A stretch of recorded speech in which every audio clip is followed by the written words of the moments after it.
ബഹുമാനപ്പെട്ട event chair, judges, എന്റെ ശബ്ദം ശ്രവിക്കുന്ന മാന്യ ശ്രോതാക്കളെ, അസ്സലാമു അലൈക്കും വറഹ്മത്തുള്ളാഹി വബറകാതുഹു. വിശുദ്ധ ഖുർആൻ മാനവരാശിക്ക് വേണ്ടി ഇറക്കപ്പെട്ട ഗ്രന്ഥമാണ്.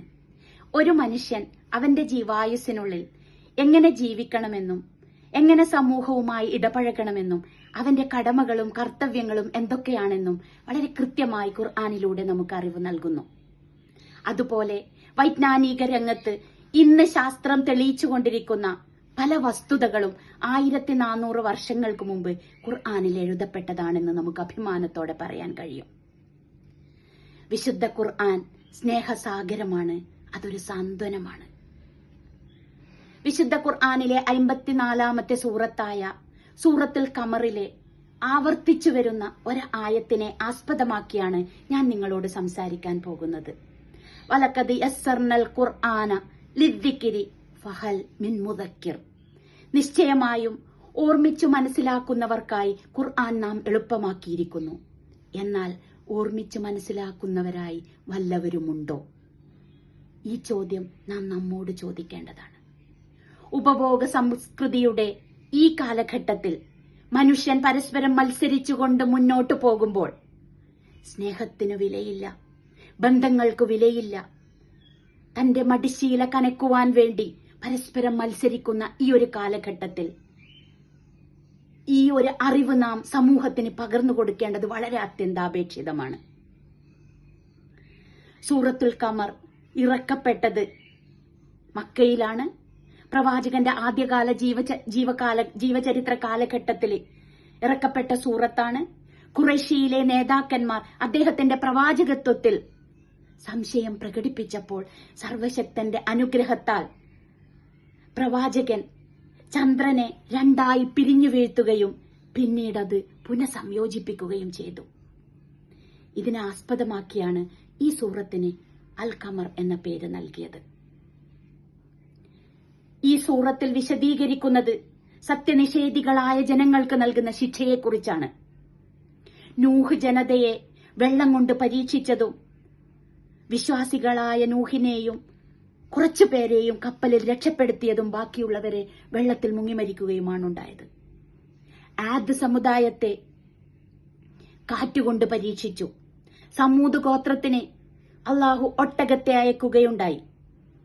എന്നാൽ ആ ഒട്ടകത്തെ അവർ അറുംകൊല നടത്തി പിന്നീട് ശിക്ഷയ്ക്ക് വിധേയരായി മാറി.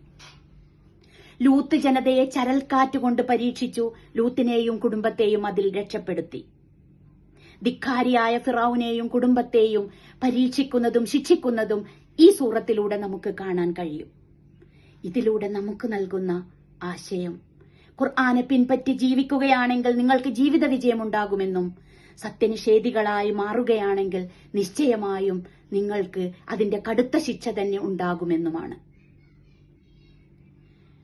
ജീവിതത്തിൽ നാം പല തെറ്റുകളും ചെയ്തു പോകുന്നുണ്ടെങ്കിലും ഖുർആനെ പിൻപറ്റി ജീവിക്കാൻ ശ്രമിക്കുകയാണെങ്കിൽ നമുക്ക് ജീവിത വിജയമുണ്ടാകും. സമാനമായ ആയത്തുകൾ വരുന്ന മറ്റു പല സൂറത്തുകളും നമുക്ക് കാണാം. ഉദാഹരണമായി സൂറ അർ-റഅദിലെ 3ാമത്തെ ആയത്തിൽ പറയുന്നത്, അള്ളാഹു ഭൂമിയെ വിശാലമാക്കുകയും അതിൽ ഉറച്ചു നിൽക്കുന്ന മലകളെയും നദികളെയും സൃഷ്ടിക്കുകയും ഫലങ്ങളിൽ ഇണകളെ ഉണ്ടാക്കിയെടുക്കുകയും ചെയ്തു. ചിന്തിക്കുന്നവർക്ക് ദൃഷ്ടാന്തമുണ്ടെന്ന് ഇതിലൂടെ വ്യക്തമാക്കുന്നു. അതുപോലെ തന്നെ സൂറത്തുൽ അൽ ബഖറയിലെ 164ാമത്തെ ആയത്തിൽ ഭൂമിയെയും ആകാശത്തെയും അല്ലാഹു സൃഷ്ടിച്ചു. അവിടെ മേഘങ്ങളെയും കാറ്റുകളെയും സൃഷ്ടിച്ചു, വെള്ളത്തെ സൃഷ്ടിച്ചു, കപ്പലുകളെ ഉണ്ടാക്കിയെടുത്തു. ഇതിലും പറയുന്നത് ചിന്തിക്കുന്നവർക്ക് ദൃഷ്ടാന്തമുണ്ട് എന്നതാണ്. പ്രിയപ്പെട്ടവരെ, ഖുർആനിലെ ഓരോ ആയത്തുകളും ഓരോ മെസ്സേജുകൾ, അതായത് ആശയങ്ങൾ അടങ്ങുന്നതാണ്. ഈ ആശയങ്ങളെ പിൻപറ്റുകയാണെങ്കിൽ നമുക്ക് ജീവിതത്തിൽ വളരെ വിജയകരമായി മുന്നോട്ട് പോകാൻ കഴിയും. ഈ സമയത്ത് ഞാൻ ഓർമ്മിക്കുന്ന ചില ഹദീസുകൾ, ഖുർആൻ പഠിക്കുകയും പഠിപ്പിക്കുകയും ചെയ്യുന്നവർ ഉന്നതന്മാരത്രേ. അതുപോലെ തന്നെ അന്ത്യനാളിൽ ഖുർആൻ പാരായണം ചെയ്താൽ ഖുർആൻ നിങ്ങൾക്ക് വേണ്ടി സാക്ഷ്യം പറയും എന്ന ഹദീസും ഈ സമയത്ത് ഞാൻ ഓർമ്മിക്കുകയാണ്. വരും